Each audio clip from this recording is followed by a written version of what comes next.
स्वागत है आपका हमारे चैनल पर। मैं हूं आपके साथ शिप्रा सैनी। गुजरात के सियासी दंगल में आम आदमी पार्टी लगातार जोर आजमाइश में जुटी हुई है कि किसी भी तरीके से बीजेपी को सत्ता से बाहर किया जाए और इसके चलते आम आदमी पार्टी के राष्ट्रीय संयोजक अरविंद केजरीवाल लगातार गुजरात का दौरा कर रहे हैं। तमाम चुनावी वादे वो वहां जनता से कर रहे हैं, लेकिन इन्हीं वादों को लेकर वो बीजेपी के निशाने पर भी हैं। लगातार बीजेपी आम आदमी पार्टी की पोल खोल रही है और अब एक बार फिर अरविंद केजरीवाल गुजरात के दौरे पर जा रहे हैं और इस दौरान उनके साथ पंजाब के मुख्यमंत्री भगवंत मान भी होंगे। लगातार इस बात को लेकर भी सवाल उठा है कि आखिर किस तरह से राजधानी दिल्ली और पंजाब, जहां वित्तीय संकट गहरा हुआ है, वहां के खर्चे पर तमाम जो चार्टर्ड प्लेन हैं उससे अरविंद केजरीवाल गुजरात का दौरा कर रहे हैं। तो आखिर इन चार्टर्ड प्लेन का भुगतान कौन कर रहा है? और एक बार फिर वो अहमदाबाद पहुंचे हैं, जहां अहमदाबाद में वो सफाई कर्मचारी, अस्थायी कर्मियों और साथ ही युवाओं के साथ बातचीत करेंगे, जिसकी जानकारी दिल्ली के मुख्यमंत्री अरविंद केजरीवाल ने ट्वीट करते हुए दी है। उन्होंने ट्वीट करते हुए लिखा है कि कल यानी रविवार को मैं और भगवंत मान अहमदाबाद जा रहे हैं। वहां युवाओं, सफाई कर्मचारियों और कच्चे कर्मचारियों के साथ बातचीत करेंगे। आज गुजरात का हर तबका आम आदमी पार्टी को ही अपनी उम्मीदें मानता है, ये उनकी तरफ से लिखा गया है। लेकिन यहाँ सवाल ये उठता है कि राजधानी दिल्ली में इन्हीं सफाई कर्मचारियों को पक्का नहीं किया गया है और इस तरह से गुजरात पहुंचकर इस तरह के चुनावी वादे अरविंद केजरीवाल कर रहे हैं। यही वजह है कि बीजेपी के नेता कपिल मिश्रा, जो कि इस वक्त गुजरात के दौरे पर है, वो भी लगातार वहां जनसभाएं कर रहे हैं। उन्होंने वहां गुजरात की जनता को ये बताया है कि अरविंद केजरीवाल जो वादा कर रहे हैं वो कितना खोखला है। किस तरह से वो ये दावा करते हैं कि 12 लाख नौकरियां राजधानी दिल्ली में उन्होंने युवाओं को दी है, लेकिन कपिल मिश्रा का ये कहना है कि आरटीआई के जरिए ही ये खुलासा हुआ है कि 12 लाख नहीं बल्कि 3,246 नौकरियां अरविंद केजरीवाल ने सिर्फ दिल्ली के युवाओं को इतने यानी 7 साल लगभग उनकी सरकार को हो चुके हैं उसमें दी गई है। और किसी भी राज्य में ये अब तक की सबसे कम नौकरियां हैं जो युवाओं को दी गई हैं। तो इस तरह से उन्होंने बड़ा हमला अरविंद केजरीवाल सरकार पर बोला है। साथ ही ट्वीट करते हुए लिखा है कि केजरीवाल जी, आज गुजरात में फिर से झूठ बोलने से पहले मेरे सवालों का जवाब दीजिए। दिल्ली में अस्थायी कर्मचारियों को पक्का क्यों नहीं किया गया?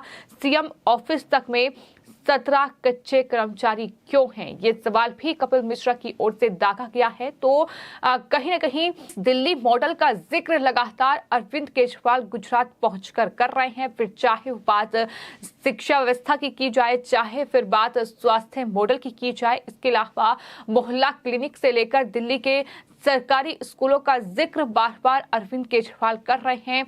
दिल्ली में हमने फ्री बिजली दी है, फ्री पानी दिया है। तमाम इस तरीके के वादे भी एक बार फिर गुजरात की जनता से किए जा रहे हैं। लेकिन अरविंद केजरीवाल ने राजधानी दिल्ली में क्या किया है, ये दिल्ली की जनता बखूबी तरीके से जानती है। और लगातार राजधानी दिल्ली में ये तस्वीरें सामने आ रही है कि किस तरह से सिर्फ और सिर्फ लाखों करोड़ों रुपए अरविंद केजरीवाल की ओर से उनकी सरकार में विज्ञापन पर ही खर्च किए गए हैं। जो ग्राउंड रियलिटी है वो कुछ और है। फिर चाहे बात दिल्ली के सरकारी स्कूलों की जाए, जहां लगातार घोटाले सामने आ रहे हैं, शिक्षकों की कमी है। इसके अलावा दिल्ली के सरकारी स्कूलों में कमरे तक नहीं है। 3 के जो क्लासेस हैं उसमें बच्चे पढ़ रहे हैं और इसके अलावा जिन कमरों का निर्माण हुआ है उसमें भी किस तरीके से घोटाला किया गया है ये भी किसी से छिपा नहीं है। तमाम चीजों में जांच फिलहाल चल रही है। तो इस तरह से एक के बाद एक अरविंद केजरीवाल की तमाम नीतियों और तमाम जो कार्य उनकी तरफ से किए गए हैं, किस तरह से सिर्फ अपने फायदे के लिए उन्होंने दिल्ली में शिक्षा व्यवस्था में काम किया है, स्वास्थ्य विभाग में काम किया है, ये लगातार देखने को मिल रहा है कि दिल्ली के शिक्षा मंत्री से लेकर दिल्ली के स्वास्थ्य मंत्री जो हैं वो फिलहाल तमाम अलग अलग मामलों में फंसे हुए हैं। और यहाँ तक कि दिल्ली के स्वास्थ्य मंत्री मंत्री सत्येंद्र जैन जेल में बंद हैं, तो तमाम घोटालों का पर्दाफाश हो रहा है। लेकिन उसी दिल्ली मॉडल का हवाला गुजरात में दिया जा रहा है। वादा ये किया जा रहा है कि वहां 15 लाख नौकरियां युवाओं को हर साल मिलेगी। इस तरीके का खोखला वादा जिस पर गुजरात की जनता विश्वास करेगी या नहीं, कि आने वाले वक्त में जब चुनाव होंगे और नतीजे सामने आएंगे तब पता चलेगा। लेकिन फिलहाल इस तरीके का खोखला झूठ लगातार गुजरात में भी परोसा जा रहा है, जहां 300 यूनिट फ्री बिजली का वादा केजरीवाल कर चुके हैं। लेकिन हम पंजाब जैसे राज्य में ये देख चुके हैं कि जब बिजली का संकट गहराया तो यही भगवंत मान आम आदमी पार्टी के नेता पंजाब के मुख्यमंत्री केंद्र से फंड की डिमांड करते नजर आए। तो इस तरह का कहीं न कहीं वादा करके वोट बैंक हासिल करके सत्ता में आने का एक तरीका केजरीवाल की ओर से राजधानी दिल्ली, उसके बाद पंजाब और अब उसके बाद कहीं न कहीं हिमाचल और गुजरात में भी खोजा जा रहा है। लेकिन फिलहाल बीजेपी केजरीवाल के इन तमाम वादों की पोल खोल रही है और यही वजह है कि बीजेपी के नेता कपिल मिश्रा ने सवाल किया है कि आखिर सीएम हाउस में ही 17 कच्चे कर्मचारी क्यों हैं, बाकी छोड़ दीजिए, लेकिन मुख्यमंत्री का जो ऑफिस है वहीं दरअसल 17 कच्चे कर्मचारी हैं, तो उन्हें पक्का क्यों नहीं किया गया है।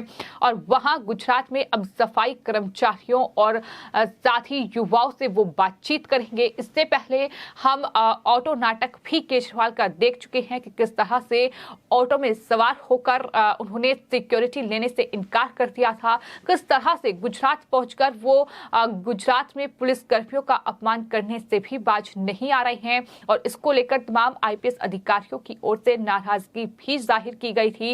ये तमाम चीजें हैं जो हम लगातार देख रहे हैं कि गुजरात में सिर्फ बीजेपी को चुनौती देने के लिए, उन्हें सत्ता से बेदखल करने के लिए केजरीवाल ये तमाम चीजें कर रहे हैं। ही नहीं, जो अरविंद केजरीवाल गुजरात पहुंचकर ये कहते हैं कि दरअसल गुजरात की जनता इस बार आम आदमी पार्टी की ओर उम्मीदों से देख रही है। लेकिन यही केजरीवाल जब वडोदरा पहुंचे थे हाल ही में और एयरपोर्ट से बाहर निकले थे, तब किस तरह से मोदी मोदी के नारे उनके सामने लगे थे, ये भी तस्वीरें सामने आई थी। तो इस तरह का सामना भी अरविंद केजरीवाल को करना पड़ रहा है। लेकिन इन सब के बीच केजरीवाल एक बार फिर से अहमदाबाद पहुंच चुके हैं और वहां वो उनके तमाम कार्यक्रम हैं। लेकिन सवाल यही है कि बार बार गुजरात का ये दौरा जो कि चार्टर्ड प्लेन से वो कर रहे हैं, आखिर इसका खर्चा कौन दे रहा है? इस पर बीजेपी और कांग्रेस दोनों ही पार्टियां लगातार सवाल उठा रही हैं। और यही वजह है कि कांग्रेस पार्टी के नेता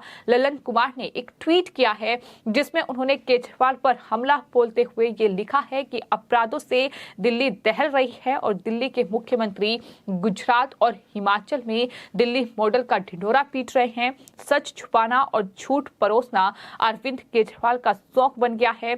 सरकारी संस्था एनसीआरबी ने देश भर में दिल्ली को नंबर 1 अपराधों के मामले में शहर घोषित किया है। और नींद कैसे आ जाती है बेशर्मों को, इस तरीके का ट्वीट जो है वो कांग्रेस पार्टी के नेता की ओर से करते हुए केजरीवाल की पोल खोली गई है। तो इस तरीके का सामना लगातार केजरीवाल कर रहे हैं। बावजूद इसके तो पिछले 27 सालों से गुजरात में बीजेपी सत्ता में है और उस बीजेपी को उखाड़ फेंकने का सपना जो है वो अरविंद केजरीवाल देख रहे हैं। और इस तरीके की तमाम चुनावी गारंटी कह सकते हैं कि ये वादे जो हैं अरविंद केजरीवाल कर रहे हैं। भले ही वो दिल्ली में भ्रष्टाचार का सामना कर रहे हों, तमाम घोटालों का सामना कर रहे हों, लेकिन गुजरात पहुंचकर वो गुजरात को भ्रष्टाचार मुक्त करने की बात करते हैं।